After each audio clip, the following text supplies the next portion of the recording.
Hello. And last time we talked about some basic rules of differentiation in 3.1. Today we're going to discuss more rules of differentiation. In this section 3.2, we're going to talk about two rules: the product rule and the quotient rule. We're going to start from the product rule. Suppose you have a product of two functions and you want to find the derivative of the product. What would be the rule for differentiation in this case? It turns out that the derivative of the product of f times g is not the derivative of f times the derivative of g. Instead, you have the two terms to add up. One term is f prime times g, and the other term is f times g prime. So in each term, you only differentiate once for one function. So let's do one example by using the product rule. I suppose hx equals 2x squared minus 1 times x cubed plus 3, and we need to find the derivative of this function. And we can use product rule in this case if we let f of x equals 2x squared minus 1 and g of x equal to x cubed plus 3. And then we can easily take the derivative of f and g to get f prime equals 4x and g prime equal to 3x squared. And then we just use the product rule h prime x equals f prime times g plus f times g prime to get a 4x times x cubed plus 3 plus 2x squared minus 1 times 3x squared. We can distribute the 4x in the first part and the 3x squared in the second part, and then we can combine like terms to get a final answer of 10x to the fourth minus 3x squared plus 12x. So this is the method for product rule, but we can also use a different approach. If we just multiply out the function, we can also take the derivative afterwards. So if we do that, we're going to get h of x equal to 2x to the 5 minus x cubed plus 6x squared plus minus 3, just by simply foiling.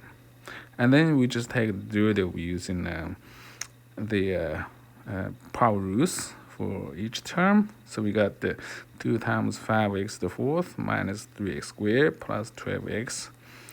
And that also gives us 10x to the fourth minus 3x squared plus 12x. So you can see we got the same answer by using two different methods. So this verifies the product rule. Now let's talk about the quotient rule. The quotient rule deals with the derivative of a quotient of two functions. It is not the derivative of f over derivative of g if you take the derivative of f of g. Instead, you get a little more complicated form. In the denominator, you got gx squared. In the numerator, you got f prime times g minus f times g prime.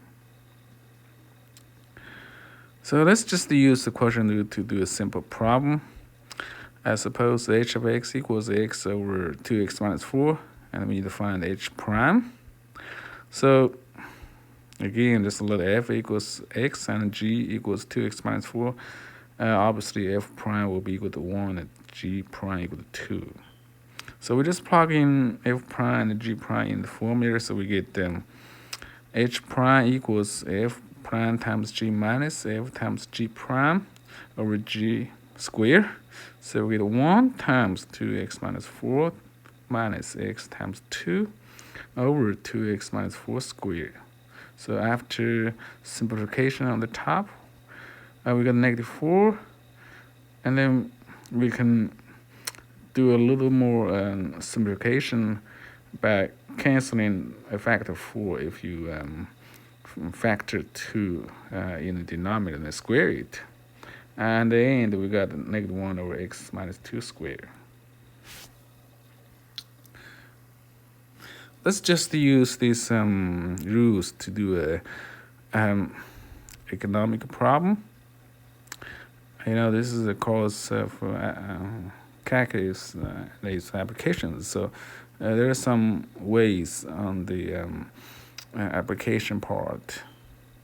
So let's say the annual sales of a DVD recording of a hit movie T years from the date of release is given by the function of S of T equals 5T minus over T squared plus 1.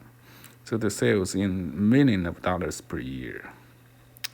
We define the rate at which the annual sales are changing at time T in question A.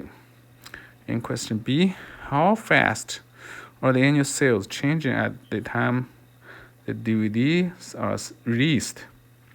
And that means T equals 0. And how fast are the annual sales changing? 2 years from the date of release. Okay, so we are talking about the rate of change. If you still remember the definition of the derivative of function, we interpret it in the slope of tangent line geometrically. But if you use the algebraic expression, you can see that's the rate of change. The slope is just the rate of change. So in here, we're actually using the derivative. When you have a problem of finding the rate of change, we're talking about the instantaneous rate of change. So that is the slope of tangent line, which is the derivative. So we just need to take the derivative of this function s. So we're going to use the quotient rule again. So I'm not going to write all the details about the f and g. Instead, we just plug in those functions, by using the quotient rule. So we square the denominator. We got t squared plus 1 squared in the denominator. And on the top, we get 5t prime times t squared plus 1 minus 5t times t squared plus 1 prime. Remember, f prime g minus f g prime over g squared. That's the formula. So we get 5 times t squared plus 1 minus 5t times 2t on the top. And you can simplify it easily to obtain 5 minus 5t squared over t squared plus 1 squared at the end. So that's question A. Question B, we need to find the rate of change at the time when the DVDs are released. So just plug in 0 for t to get s prime 0 equals 5 minus 5 times 0 over 0 plus 1 squared, which is 5. After 2 years, so we plug in 2 for t in s prime to get the 5 minus 5 times 2 squared over 2 squared plus 1 to the square. So we got negative 15 over 25, which is negative 0.6. So what's the point? You can see initially when the sales start, the rate of change is positive. So the sales are increasing, right? But after 2 years, the rate of change is negative. So that means the sales are decreasing. So that tells some information about the market behaviors or sales of a product.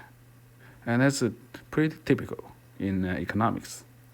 All right, so that's the end of this section. We're going to do 3.3 next time.